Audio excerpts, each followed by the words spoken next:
Saya memutuskan untuk menyatakan berhenti dari jabatan saya sebagai Presiden Republik Indonesia. Sebagai generasi Z, buat saya reformasi awalnya cuma cerita. Tentang mahasiswa turun ke jalan tahun 98, tentang rezim jatuh, tentang demokrasi yang katanya diperjuangkan mati-matian. Hari ini saya datang ke depan istana di tengah aksi Kamisan bersama dengan mahasiswa yang masih percaya kalau demokrasi masih tetap perlu dijaga.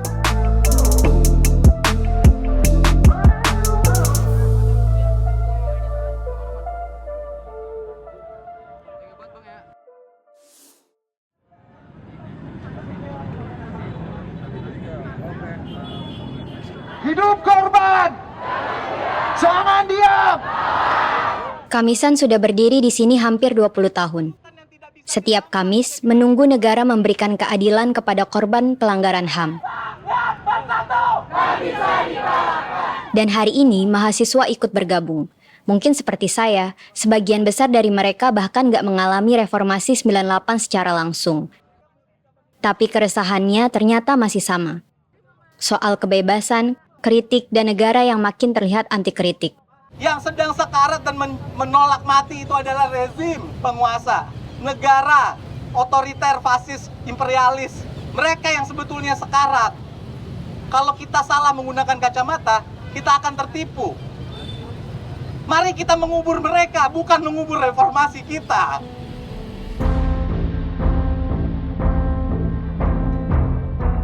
Salah satu hal yang paling ditolak waktu reformasi adalah Dwi Fungsi Angkatan Bersenjata Republik Indonesia atau ABRI. Intinya, militer jangan masuk ke urusan sipil. Tapi sekarang banyak orang mulai merasa batas itu makin kabur.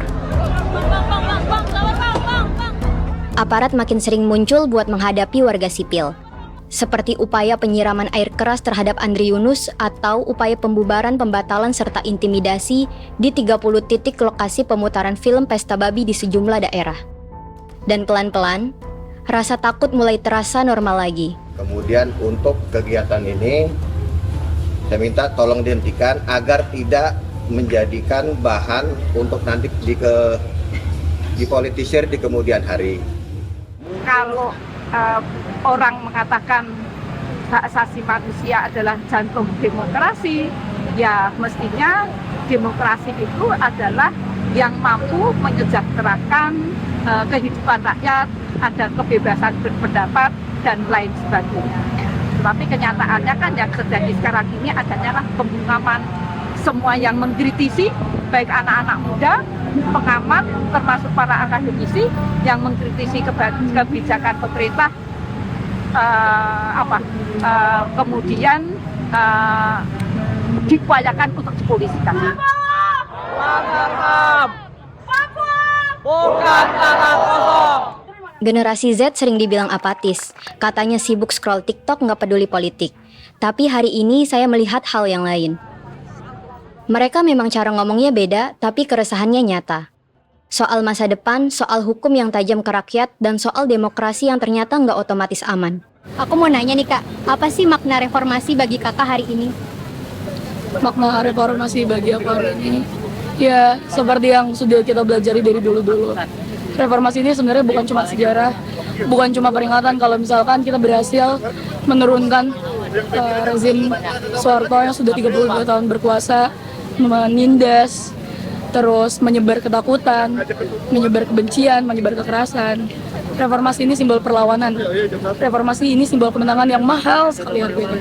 Makna reformasi bagi aku hari ini sih sangat penting ya, tapi melihat gimana reformasi itu nggak berdampak banyak karena sampai saat ini pelanggaran HAM masih terjadi, terus juga kasus-kasus pembungkaman masih banyak banget, mulai dari buzzer, terus teror, dan masih banyak lagi, apalagi soal kita yang bersuara pasti harus berhadapan dengan pidana. Masuknya militerisme ke ranah sipil di saat ini jujur sangat mengkhawatirkan ya, apalagi sebagai negara demokrasi. Jujur, karena dari awal militerisme itu nggak didesain untuk demokratis. Ini alarm bagi kita semua.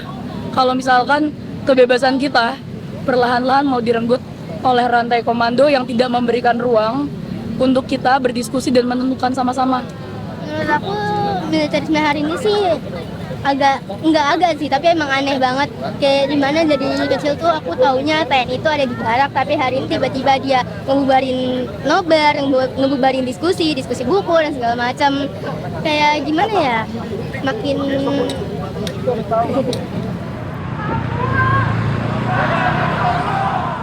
28 tahun lalu, mahasiswa turun ke jalan buat melawan kekuasaan yang terlalu besar. Dan hari ini pertanyaannya mungkin masih sama. Demokrasi ini masih dijaga bareng-bareng atau pelan-pelan hanya sekedar formalitas? Karena ternyata reformasi bukan sesuatu yang selesai di tahun 98, tetapi sesuatu yang harus selalu diingat.